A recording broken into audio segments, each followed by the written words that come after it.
Welcome to EJH British Cars. Well, today I'm going to get to play with my new GoPro 12, and I got a Bluetooth mic, which is this piece hanging on my shirt collar. See how that works.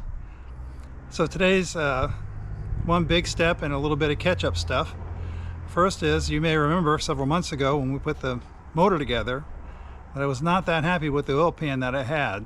That I used it, but it had some fairly deep rust pits, which makes me a little nervous. And I didn't have a better oil pan, so I used it. Well, later, within the next month or so, noodling around on eBay, I found what looked like a pretty good oil pan. So it was being sold by a gentleman named Paul569, that's his eBay handle. And at first glance, the price seemed a little on the high side, not crazy. But when I looked to see how much work he had done, and he's including a gasket set, magnetic drain plug, and it's also been sandblasted and painted to a very nice standard, the price was cheap. He's paying half the shipping too. So anyway, so it's been sitting here for a couple of months because I've been doing body work, as you know if you've been following the channel. So I'm getting ready to put that on the engine, and the reason I'm getting ready to put that on the engine is getting ready to put the engine on the frame. So then I'll hang a few other pieces, and then I can put the body on the frame, and then I'll be able to start hanging bits on the body. Knee bone's connected to the thigh bone, so to speak. So here's the frame all up, and I washed it off because it's been sitting here. It was really dirty. Got the pan off the engine. We're getting ready to put that on. Here's the new pan. You can see this is wonderfully clean on the inside. And nice paint job. And he sent me a whole conversion set, which is what you use to convert a head gasket set into a complete engine. So it's like the oil pan, the timing cover, etc., and a magnetic oil drain, which are, it's not terribly expensive, but it's still, $3 or $4. So really cool. And then I'll show you the car. We painted it in the inflatable paint booth, which I've got staked down, so I just deflate it and leave it here when I'm not using it. I fold it up a little bit, and that's been all right. I mean, I won't leave it here forever, but if you start using it every other day, it's a pain in the butt to roll it up. And here's the car, and it came out pretty well. You got one little spot here, and that's because I was wearing nitrile gloves and a roll of sweat dropped off and fell right there. It couldn't have fallen 3/4 of an inch further out, but hey, that's how it goes. Here's the cowl in the front engine bay. So it all looks pretty nice. This paint really laid down really nice, and of course, being in the paint booth, we didn't get all the dust we usually get in. It's got some marks on it right now because I just rinsed it off this morning. Yeah, nice color too. Signal red. What I'll probably do is I'll give it a really light color sand. It won't take much, not as much as it usually does when we paint outside. Well, this is probably not very exciting footage, but to me it's exciting.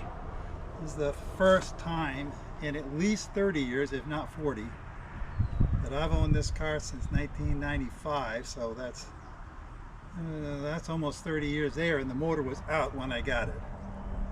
So at least 35 years. So it'll be the first time this motor's been back in this frame in a very, very long time. And it is the original motor, by the way. With the heritage certificate that shows the VIN and the engine number.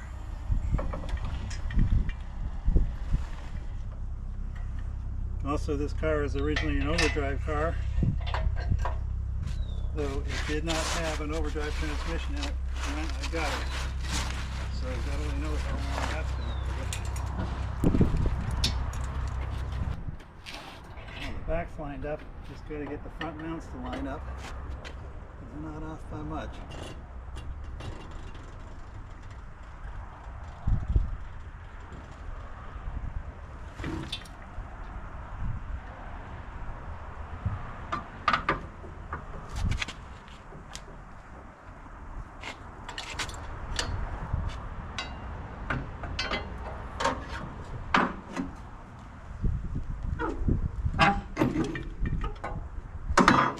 There's one bolt in. So the difficulty is that the two motor mount bolts tip inward like that, if you can see me. So this one's in and that one it's just off, so you got to kind of pry it up in the rubber to get it to fit. And that other bar was too big. It was getting caught between the engine and the mount.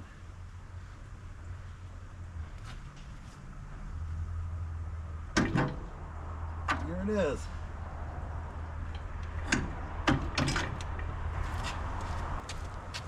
The question is it's far enough back in the lift that I can take the weight off the hoist and not have the frame flip over.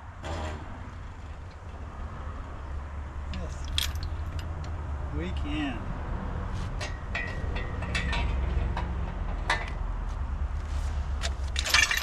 There's no weight on the lift. I put the transmission mount on that block because the front of the block, the mount, was hitting against there. I'll need to move that on its slides and stuff and adjust that in. And here's the two front mounts. So you see this motor mount leans in that way, that one leans in that way. So when this one was in, this bolt was about right there, so just had to move it with the pry bar to get it in.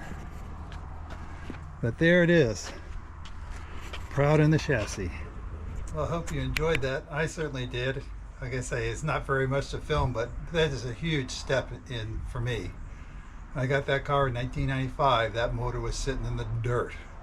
So it's not been in that car for a very long time. That had been out of the car for a long time when I got it.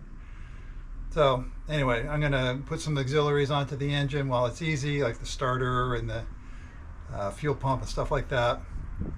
I'm also going to hang the exhaust because it's easy when the frame's just open like that, and I'll get the motor bolted down and all that good stuff. But we'll probably make a film of that too so you can see it. Don't forget to like, subscribe, share, and join, and we will see you next time.